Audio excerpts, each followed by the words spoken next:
Like అక్కర్లేదు, subscribe అక్కర్లేదు. మీరు ఇచ్చే కామెంట్ మాకు చాలా ముఖ్యం. దయచేసి ఈ వీడియో చూసిన తర్వాత మీ అభిప్రాయాన్ని కామెంట్ రూపంలో మాకు తప్పకుండా తెలియజేయండి. మీరు ఇచ్చే కామెంటే మాకు కొండంత బలం.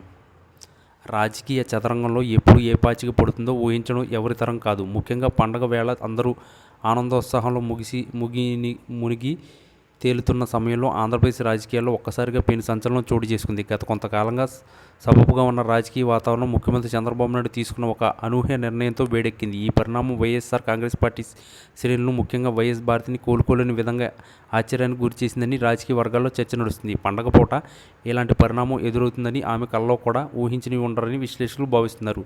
గత కొన్నాళ్లుగా సాగుతున్న వివిధ కేసుల విచారణ మరియు ఆస్తులు అటాచ్మెంట్ వ్యవహారంలో ప్రభుత్వం వేగం పెంచడం ఇప్పుడు ఇక్కడ ప్రధాన అంశం. ముఖ్యంగా జగన్మోహన్ రెడ్డి కుటుంబానికి చెందిన వ్యాపార సామ్రాజ్యంలో భారతి కీలక పాత్ర పోషిస్తున్న సంగతి తెలిసిందే. ఈ క్రమంలోనే కొన్ని నిర్దిష్టమైన ఆస్తుల విషయంలో ప్రభుత్వం తీసుకున్న తాజా నిర్ణయం ఆమెను తీవ్ర దిగ్భ్రాంతికి గురి చేసింది. చంద్రబాబు నాయుడు తనదైన శైలిలో పాలనను పరుగులు పెట్టిస్తూనే తమ పాత ఫైళ్లను ఒక్కొక్కటిగా బయటకు తీస్తున్న తీరు ఇప్పుడు చర్చనీయాంశమైంది. సాధారణంగా పండుగ సమయంలో రాజకీయ వైషమ్యాలకు తావు లేకుండా నాయకులు విరామం తీసుకుంటారు. కానీ ఈసారి అందుకు భిన్నంగా బాబు వ్యూహం అమలు కావడం గమనార్హం.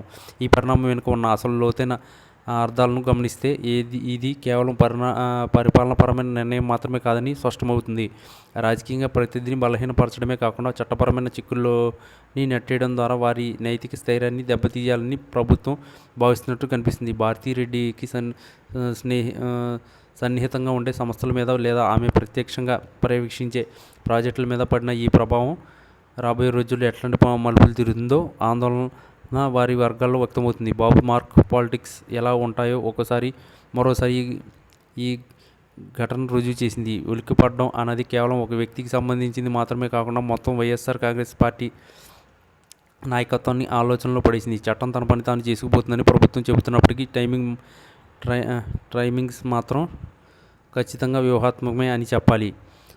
పండగల సందర్భంలో ఉన్న ప్రత్యర్థి శిబిరానికి ఇట్లాంటి షాక్ ఇవ్వడం ద్వారా వారి ఆత్మరక్షణలో పడేయడం చంద్రబాబుకు వెన్నతో పెట్టిన విద్య. ఈ నిర్ణయం వల్ల తలెత్తే పరిణామాలు మరియు దీనికి ప్రతిగా భారతి లేదా జగన్ తీసుకునే చర్యలు ఏ విధంగా ఉంటాయో చూడాలి. ఇప్పటి వరకు ఎన్నో ఆరోపణలను, కేసులను ధీటుగా ఎదుర్కొన్న భారతికి ఈ తాజా పరిణామం పెద్ద సవాలుగా మారుతుంది. ఇది కేవలం ఆరంభం మాత్రమే కానీ ముందు మరిన్ని కఠిన నిర్ణయాలు ఉంటాయని అధికార పార్టీ నేతలు సంకేతాలు ఇస్తున్నారు. మొత్తానికి ఈ పండుగ వేళ ఆంధ్రప్రదేశ్ రాజకీయ యావనికంపై చంద్రబాబు విసిన ఈ అస్త్రం వైఎస్ భారతిని తీవ్ర దిగ్భ్రాంతికి గురి చేయడమే కాకుండా రాష్ట్ర వ్యాప్తంగా పెను సంచలనంగా మారింది.